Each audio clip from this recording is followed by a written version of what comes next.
नमस्कार. मी आज तुरीच्या शेंगा तोडते हो. तुरीच्या शेंगा एकच झाड होतं आहे की नाही आपलं? एकच झाड होतं पण लय मोठं होतं. हा, किती निघल्या शेंगा? शेंगा एवढ्या निघल्या. आणि मी पहिल्या काय केलेले आहेत माहिती तुम्हाला? झाडाला जसे जसे वाळते का इकडे गेले, जसे वाळते ना तसे तसे शेंगा तोडल्यात. त्या पण बरेच आहेत, तरी किलोक्ष होते ना तुरी. एकच झाड होतं काय आपल्याला? एकच झाड होते काय? तिथं दाखवा ना त्यांना झाड आपलं. त्याला भुंड गेलंय वार. त्याच्या तोडून घेतल्यात, छाटणी केली त्याची. हा, पपाय नवर पपाय बघ किती आल्या. या म्हणा पपाया खायला, लय पपाय पिकले होते झाडाला. पपाया आता उंच गेले, त्या काढायला अवघड होत्यात. काल काढलेत पाच. इकडचे बघा, इकडचे कसं झाले.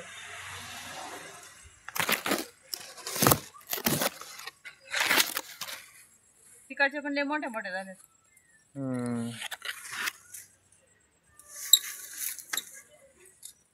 आज काही काम नाही का आपल्याला दुसरं? आज काय नाही, घरचंच आवरा. आज मी ना काय केलं माहिती का? थंडी किती वाढली आहे मंडळी, त्याच्यामुळे ना 2-3 गोदाड्या काढल्यात वरून माळ्यावरून आणि धुवून काढल्यात. इकडं 2 आहेत, तिकडं 1 आहे. वाळल्यात आता चांगल्या. तुमची तर वाढली का म्हणा थंडी? कोणाकोणाची तर वाढली थंडी, सगळीकडेच वाढली असेल ना. मग आता लय गार लागतंय, त्याच्यामुळं ना हे झाले. आपली ही कुठे गेली चंगू मंगू 2? कुठे गेली काय? पळाली, गाडी खाली बसली असते तिकडे जाऊन. कुठेतरी बसली. चल तो गाय बशी यो वरली मुली. यो टायगर, यो यो टायगर, यो यो. यो. आली आली आली, दोन्ही आली. गाय काय करते माहिती का? अजिबात त्यांना जवळ येऊन देत नाही. यो यो. आला आला आला आला.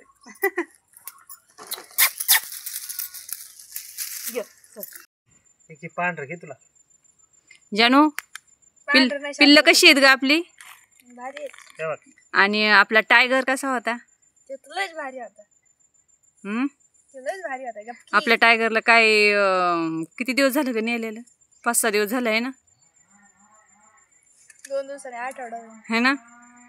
आमची जानू अजून चेहरा हे नाही जानूच्या. आता शिक्या पिल्लांना घ्यायला लागली बघा. इतके दिवस त्या पिल्लांना हात पण लावित नव्हते. टायगरच पाहिजे म्हणायची. जानू टायगर आपला तुला तुझ्या शाळेच्या गाडीपर्यंत सोडवायला यायचा ना रोज? पण येतात की अजून त्यांना माहित नाही, बारीक आहेत. आम्ही त्यांना आहे ना पोल्ट्रीत ठेवतो बघा. ह्या इकडं आमची कोंबड्यांची पोल्ट्री आहे आणि मग त्याच्यातच ठेवतो हे 2 पिल्लं आणि गाईचं वासरू. काय करा, थोडा दिवस जपावं लागेल त्यांना. आणि होय, आपण मोबाईलला बघतो की शेतकरी नाही का कुत्र्याचा पट्टा तसला खेळ्यांचा गळ्यात अडकवत्यात का, तर वाघाने हे नाही करावं म्हणून हमला मान्य धरून. आणि आपल्या कुत्र्याला तर 2 पट्टे होते. हा, तरी खाल्लं. म्हणजे आणि किती वाघ असलं काय करते? वाघ 2 होते अहो, त्याच्यामुळं ते तावडीत सापडलं. नाही तर ते आतापर्यंत 2दा-3दा त्यांच्या तावडीतून निसटलं होतं. एकमेकाला चावतात ती, हे की नाही. काही होत नाही शेतकरी मित्रांनो. तुम्ही गळ्यात पट्टा लावा, तार ह्याचा खेळ्यांचा, काही करा. त्या वाघांना आहे ना, 1 सोडून जर 2 असले ना, ते कसाच सोडित नाही कोणाच्या. त्याच्या जर तावडीत एकदा सापडलं ना, कारण की आम्ही आमच्या डोळ्यांनी पाहिलंय. जास्त वेळ 9च्याच टायमाला धरलं बघा, संध्याकाळचं. जास्त उशीर पण नव्हता झाला. काहीच करता येत नाही, काहीच. काय म्हणून आता ही 2 आणल्यात आम्ही. याचं नाव टायगर, याचं नाव टॉमी. कारण की आम्हाला पहिला पण एक कुत्रा होता, त्याचं नाव टॉमी होता. आणि तो जवळजवळ 7 वर्षाचा होता. त्याला सुद्धा वाघाने खाल्लं होतं का? ते पण दिसलाच नाही, कुठं गेला, गायब झाला. मग ते त्याला पण खाल्लंच असं. त्याला पण पट्टा होता खेळायचा. हा, बोला. त्याला खेळ्यांचा पट्टा होता, तरी सुद्धा त्याला सुद्धा खाल्लं. आणि ह्या टायगरला सुद्धा आमच्या वाघांनीच खाल्लं. काय कसं करायचं? त्यांना सोडा बरं गडीवर, थोडं खाली सोडा. ती येड्यावणी करते, त्यांना बारीक बारीक समजत नाही. त्यांना सवय कधी लागायची? याला सवय नाही याला जास्त. त्यांना जवळ घेतल्याशिवाय ते खेळत नाही चांगली. मग ते ऐकतात, जरा समजून सांगितलं त्यांना. आणि टायगर किती हुशार होता आपला. त्यांना लई सवय लावा लागती लहानपणीच. तिकडची आम्ही इथं गवत लावलेलं आहे बघा, आणि आम्ही गवत बी इतकं जवळ लावलंय घराच्या ना, पुढं जर ते गवत मोठं झालं ना तर घराच्या बाहेर निघायची भीती वाटेल. मग आता ही मोठाली होती ना. काय मोठाले होते आज. मग आणि त्या दिवशी परवा दिवशी दिवसात 2 इथं आली होती वाघ बिबटे घराजवळ. आमचं इथं कडवाळे बरं का, ह्या झाडांच्या पलीकडे कडवाळे, त्या तिथं आले होते. ती गाडी दिसती का, त्या गाडीच्या पलीकडच्या साईडने 2 वाघ आले होते. मग यांना आपण खिळ्यांचा पट्टा आणल्यावर यांना नाही खायचे का आता वाघ? त्यांना इथे बांधून ठेवायची, त्यांना जाळी करायची शिफ्ट पिंजरा. त्यांना फक्त इथे जवळ आलं का त्यांना फक्त आपल्याला जागा केली. नाही नाही, आपण सगळे बंदोबस्त करतो, सगळे करतो. सरकार का नाही आपल्यासाठी काहीच बंदोबस्त करीत? सरकार काय करू शकत नाही, आपलं आपण करायचं. शेतकऱ्यांनी सगळं ज्याचं त्यांनी करायचं. हा, मग त्याची काही हेच नाही का? काय नाही काय नाही. सरकारचं काहीच नाही का? काय त्याचा व्हिडिओ दाखवला काय काय केलंय, आणि धरून नेऊन तरी कुठं सोडते. 10-15 किलोमीटरच्या अंतरावर. आणि मग ती पूर्ण तिकडे जंगलात बी नेत नाही. कुठं त्यांची जागा असेल तिथं नेत सुद्धा नाही. आपल्या इथं रात्री पिंजरा लावला, त्यात घुसलाच नाही देऊ.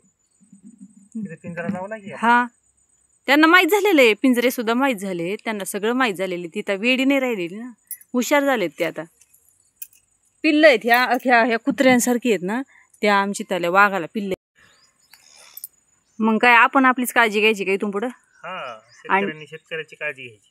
मग आपल्या समोर वाघ आले, आपण काय करायचं? बिबटे आले, आपण आपली काळजी घ्यायची, जशी घेता येईल तशी घ्यायची, पण आपली आपण घ्यायची. सरकारच्या भरोश्यावर काय जास्त बसायचं नाही. त्यांच्या भरोश्यावर बसलं का मग मरावं लागेल. पण आत्ता हे दिवस ठीक आहेत आता, पण आता सरकारनं लाईट सुद्धा आपल्याला संध्याकाळची देते, दिवसा आठवडाभर देते, दिवसा रातची देते. मग आपण उन्हाळ्यात कसं भरणं करायचं त्या वाघाच्या बिबट्याच्या भीतीने? आता मोठा प्रश्न आहे तो. ते काय एकट्या शेतकऱ्याचा आहे का, का सगळ्याच शेतकऱ्याचा आहे? कोणीच बोलत नाही त्याच्याविषयी. मग आता बोलणार कोण? सगळ्यांनी जग बसलं तर काय बोलून तरी कुठं जागे येते? किती ब्रेकिंग न्यूज आली तरी ती दुसऱ्या दिवशी 4 दिवसांनी 8 दिवसांनी विसरून जातात. म्हणजे लोकांचं काही होऊ, लोकांचे संसार उद्ध्वस्त झाले तरी चालतील ना, पण त्यांचं नाही काही झालं पाहिजे. त्यांच्या खुर्च्या नाही हल्ल्या पाहिजे अजिबात. अजिबात नाही हल्ले पाहिजे. सुधरा म्हणावं या सरकारला, म्हणा जरा सुधरा, जाग्या या. किती आंदोलन करा, काही करा, काहीच होत नाही. ते परत पुढला दिवस मागला दिवस पुढं. सगळ्या शेतकऱ्यांनी एकत्र यायला पाहिजे. एकत्र तर येत नाही ना, नुसते म्हणतात एकजुटीने यायचं, कोणीच येत नाही. कोणी असं हे करीत नाही. सगळ्याला वाटतं यांनी पुढे जावा, मग आम्ही मागं उभं राहा, मग असं एवढं. सगळे एकत्र कुठं पुढे येतात? सगळे एकत्र येतील तेव्हा फार हे होईल, देशच स्वातंत्र्य होईल परत. विनंती म्हणा शेतकरी मित्रांनो, जागे व्हा आता तरी, आणि आपली स्वतःची ना गरजा ओळखा आणि स्वतःचीच काळजी करा. यांची ना कोणाचीच काळजी करायची गरज नाही. आपल्या संसाराची आणि आपल्या घरापुरतं काय लागतं एवढंच बघायचं इथून पुढं. ही सरकार गेलं तिकडं चुलीत.